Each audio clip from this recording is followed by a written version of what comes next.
The North Sea wind whips a freezing rain across the mud of the Lothians as two armies watch each other in a deadly stalemate. The Battle of Dunbar, 1650, the engagement that broke the back of the professionalized Scottish army, begins on a rain-slicked September hillside. A landscape of compacted autumn mud becomes the stage for a catastrophic strategic gamble that will alter the British Isles forever. What unfolds by the morning light will not just break an army, it will expose a theological obsession that destroys the very state it seeks to protect. The Scottish commander makes a choice that ensures his superior numbers count for nothing. Why does the veteran general David Leslie abandon the unassailable heights of Doon Hill to face a professionalized foe on restricted ground? A rusted iron billhook glimmers in the pale moonlight as thousands of Scottish levies stumble down the steep grassy slopes toward the water. He acts under the relentless pressure of religious ministers who demand a swift, divine end to the sectarian enemy. This descent into the narrow strip of land traps the Scottish infantry against the steep, dark ravine of the Brox Burn. That ill-timed movement off the heights collapsed the Scottish defensive advantage and placed their entire army in a geographical trap. What drove the radical Kirk Party to interfere with a military command forged in the fires of the 30 Years' War? The dark wooden interior of a Covenanter Kirk serves as the backdrop for a searching three-day examination of the soldiers' political and religious souls. They believe that God will only grant victory to a purified force, leading them to dismiss 3,000 veteran officers in the shadow of the enemy. They prioritize spiritual purity over the mechanical competence required to hold a pike wall against veterans. General Leslie watches his backbone vanish as the ministers replace hardened warriors with raw, godly recruits. How does Oliver Cromwell react as he watches the Scottish lines compress through his polished brass spyglass from the safety of Broxmouth House?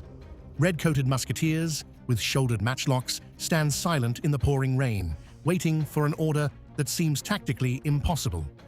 Cromwell identifies a fatal flaw in the Scottish deployment where their left division is pinned against the steep terrain of the Burn. He realizes that the Scots have crowded themselves onto a front so narrow they cannot maneuver.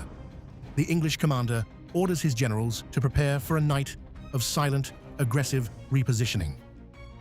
Oliver Cromwell does not wait for the dawn to reveal his plan. He builds his surprise in the dark and the driving rain.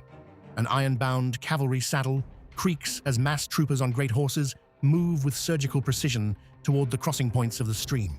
He shifts the bulk of his cavalry to his left wing to concentrate his force where the Scots are most vulnerable. The new model army moves into a massed column, while the Scots find fitful rest in the open ground. The veteran troopers maintain a silence that masks the weight of the coming storm. What does the Scottish right wing hear in the mist at 4 in the morning as the English dragoons move? A white saltire banner, sodden and heavy, snaps in the wind as a column of riders surges out of the dark ravine. The guards at the stream crossings are swept away before they can raise the alarm to the main camp. The sudden English battle cry catches the Covenanters completely unprepared for a general assault on their coastal flank. That successful bridgehead over the Brox Burn turned the Scottish flank and forced a chaotic reorganization under fire. Why do the Scottish musketeers find themselves defenseless as the English veterans charge across the water? A length of extinguished slow match cord, frayed and dead, falls into the mud as men scramble for fires they were ordered to put out. Without the glowing matches to ignite their powder, the Scottish infantry becomes a mass of stationary targets for the clinical efficiency of the English horse. The inability to return fire breaks the morale of the front ranks before the first sword is swung. The command to keep the powder dry has rendered the primary defensive weapon of the army useless. Does the weight of the English great horse break the Scottish lancers immediately upon contact? A steel breastplate rings out as it meets a wooden pike shaft in the center of the snowballing melee. A fierce struggle erupts for the crossing points, but the Scottish cavalry lacks the collective shock power of the disciplined new model horse. The English cuirassiers utilize their mass trot to burst through the lighter native breeds of the northern lords. Superior discipline and the clinical application of professionalized violence shatter the pride of the Scottish cavalry. How does the terrain turn against the Scottish centre, as the retreat begins to turn into a slaughter. The dark water of the Brox Burn is churned into red mud as the centre division finds itself pinned between the ravine and the hill. The men are crowded onto a front where they cannot reinforce their failing wings or find a path of escape. The geographical bottleneck Leslie once used as a shield has now become a clinical killing floor. The collapse of the right wing forced the centre to compress into a disordered mass that could not fight. The first volley of English fire removes David Leslie's remaining tactical options in under 3 minutes. The iron-shod wheels of a heavy brass cannon sink into the mud as the English artillery begins a tactical suppression of the remaining Scottish stands. This is the moment the Battle of Dunbar 1650 stops being a skirmish and becomes a template for the destruction of the Covenanted state. This is the point of no return where the purge of the veterans proves to be a fatal theological error. The Scottish army ceases to be a cohesive force as the sun rises over the field. What remains of the Scottish army as the sun burns the mist off the blood-soaked waters of the Brox Burn? A field of abandoned pikes, scattered like winter wheat, marks the position where 10,000 men threw down their weapons in surrender. Cromwell reports a chase and execution that lasts for 8 miles toward the town of Haddington. The total route leaves the English with more prisoners than they can effectively feed, guard, or transport south. The destruction of the field army removed the only barrier between the English Commonwealth and the heart of Scotland. Where do the 5,000 survivors of the brutal death march finally find their makeshift prison? The stone vaulted ceiling of Durham Cathedral traps the flickering torchlight as the column of starving, sick men is driven into the nave. They are crammed into a space with no heat and no sanitation, while the winter cold begins to bite into their weakened bodies.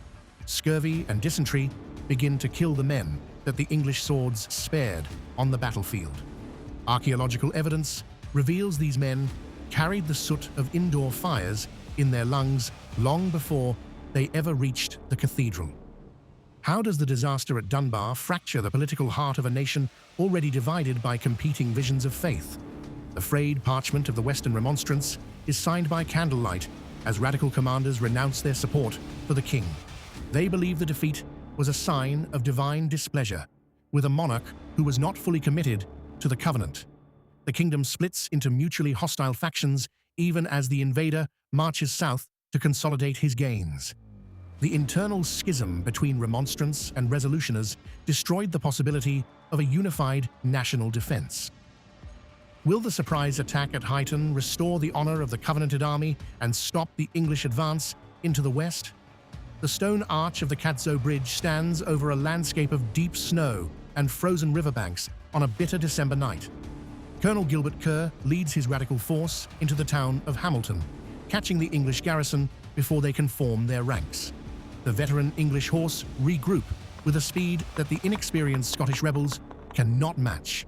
The surprise attack briefly captures the enemy commander before the professional weight of the garrison is felt. The English do not negotiate with the defeated Remonstrants. They execute the clinical mechanics of total occupation. Rusted iron manacles, heavy and cold, are snapped shut as the captured Scottish leaders are led away from the Catzo Burn. This victory physically secures the southwest of Scotland for the Commonwealth and removes the primary threat to Cromwell's long-term flank. The radical military wing of the Covenanter movement is annihilated in a single night of professionalized violence. The collapse of the Western Association left the defense of the kingdom solely in the hands of the king's supporters. How does Cromwell break the long strategic stalemate at the unassailable Stirling bottleneck after a year of frustration? A flat-bottomed oak boat splashes into the dark, choppy waters of the Forth under the cover of a moonless night. This ambitious amphibious landing at North Queensferry bypasses the nation's primary land defences and threatens the supply corridor to the north. A successful beachhead is established on the Ferry Peninsula before the Scottish garrison at Burntisland can mount a response. The specialised flotilla provided the mobility needed to unhinge the entire Scottish defensive line. Why does the Battle of Inverkeithing become the final tragic act for the Highland resistance against the new model army? The craggy slopes of Castlin Hill are covered in gorse and stone, as the Scottish regiments take up their final positions. They face a veteran force that has been reinforced by sea and now holds the tactical advantage of the high ground. The Battle of Dunbar 1650 cast a long shadow over this field as the Scots realized their geography could no longer save them. The English cavalry prepare a reserve that will wait for the perfect moment to strike. What does the desperate war cry of the Macleans signify in the heat of a slaughter that cannot be undone? A Highland claymore, notched and blood-stained, is raised high as 7 foster brothers step forward to die for their chief. The cry of "Another for Hector" rings across the fields of Pitreavie as the clansmen are mangled under the horses' hooves. This display of feudal loyalty results in the near-total destruction of the Maclean contingent by the English troopers. The sacrifice of the clan chief and his men marked the end of the traditional Highland military influence. Does the fall of Perth signal the final collapse of the independent Scottish state as the English march north? The stone walls of Perth appear heavy and grey against the summer sky as the temporary seat of government is captured. Cromwell has successfully outmanoeuvred the Scottish defence and cut the supply lines that sustained the army at Stirling. The remaining Scottish forces are forced into a desperate invasion of England that they cannot hope to win. The loss of the northern supply hubs turned the Scottish defensive strategy into a frantic gamble for survival.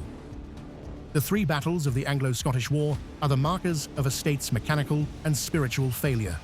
A single, dented Scottish helmet in the long grass is all that remains of the army that once defied a republic.